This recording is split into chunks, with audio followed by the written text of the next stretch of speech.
أنا سميديا كنا رانا ما قلت نانجلني عرفات أتي في نصرة قرصم قلتها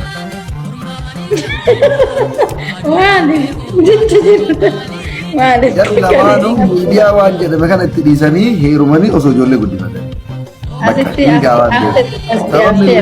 ميديا من جرينا nama karraba beita yoo fayyadama seeraan wannan jenne jechaadha amma jirri sa'aatii umrii jaraa kanarratti fi isteeppii amma jiran kanarratti ilmoo heerumanii bultii godhatanii ilmaan dhalanii tarbiyaa islaamaa irratti karaa gaarii irratti guddifatu osoo aangoo qabaattee baree baru osoo aangoo qabaadhee rasii galee aangoo qabu san fayyadamee humnaan illee waan taane amalaan amansiisee bakka yeroon kun amma yeroo itti jireenya mataa keessanii itti jiraatanidha.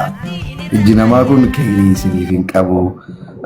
Maaliif jarri lamaanuu namoota natti dhiyaatanillee namoota ani yaaduufillee baay'isanii haadha faaxeetiif nasaranii nama an dhugamatti osoo jarri kunniin lamaan heerumanii ilmoo argatanii bultii mataa isaanii tasgabbaanii jireenya iimaanaan guutan jireenya bareedaa osoo jiraatanii ijoollee ana hawwuudhaaf tokkoffaa mana Nasraa Gursum nama gizee qabsoo Oromoo sani ummata Oromoo kana bara 2019 2020 karaa Facebookaatiin waliin sagalee ta'aa ture.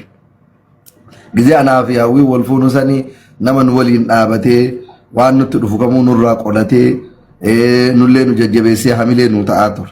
Anu amma gina ijoollee lama qabaa mucaan kiyya jalqabaa waggaa 4. Lama tokko malee hin argine immoo lama walaame. No lama qaba malee mucaaf mucattiidha bar.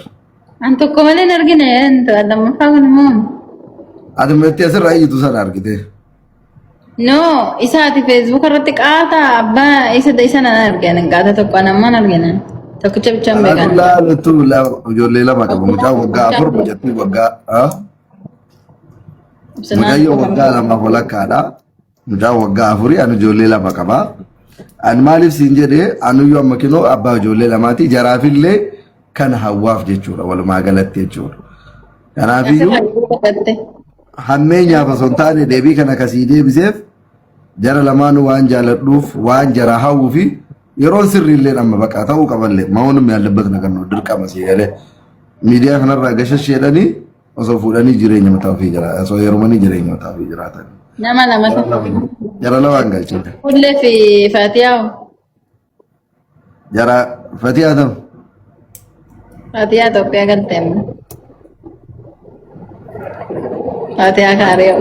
Faatiyaa naateetu jedhe kuulli ammoo waan wal sirriitti wal hin beekneef nama waan nama wal hin beekne ammoo haasa'uu barbaadu.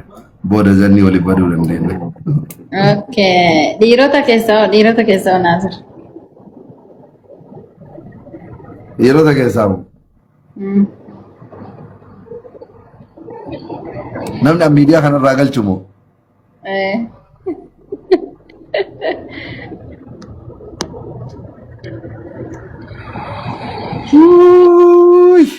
Jadi kabashiri.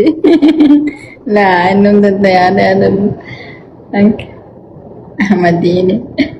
Asli mal gale guys. Asli nama tadari kau by the way. Nama tadari kau ninggal cuaron. Abdu Hussein Muhammad.